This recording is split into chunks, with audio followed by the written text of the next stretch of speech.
Hi అండి, నేను ఈరోజు కాకరకాయ ఫ్రై చేయబోతున్నా. దానికోసం కాకరకాయని పీల్ చేసేసానండి. దీన్ని చిన్నగా నైస్గా కట్ చేసుకోవాలండి. చూపిస్తాను ఇప్పుడు ఎలా అని. ఇలా దీన్ని నైస్గా తరిగి పెట్టుకోవాలి. దానికి చిన్న ఉల్లిగడ్డ అండి, దాన్ని కూడా చిన్న ముక్కలుగా కట్ చేసుకోవాలి.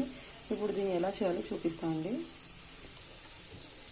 దీనికి ఒక ప్యాన్ తీసుకొని దాంట్లోని ఆయిల్ ఏమి వేయకుండా ఉత్త కాకరకాయని డ్రైగా ఫ్రై చేసుకోవాలండి, అది మెత్తబడేదాకా. దీన్ని ఆయిల్ లేకుండా ఇలాగే ఫ్రై చేసుకోవాలండి. బాగా దీన్ని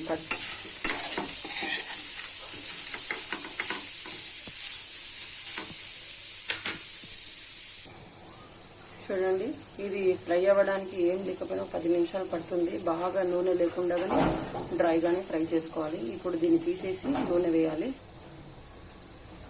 నూనె కొంచెం ఎక్కువనే వేసుకోండి, అంటే ఎక్కువ అంటే ఒక 2 స్పూన్ అట్లా వేసుకోండి.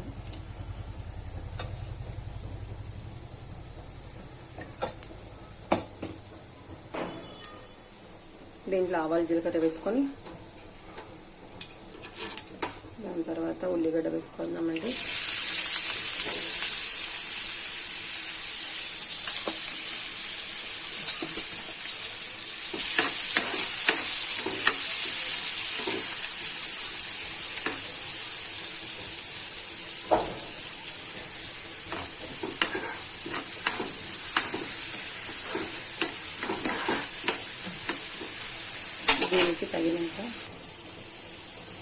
దీనికి తగినంత పసుపు వేసుకొని ఫ్రై అయ్యాక కాకరకాయలు వేసి కొద్ది మగ్గనివ్వాలండి.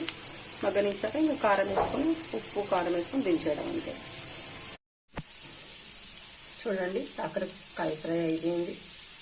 ఎంతేనండి,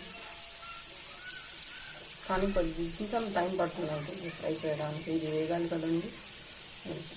ఓకే అండి.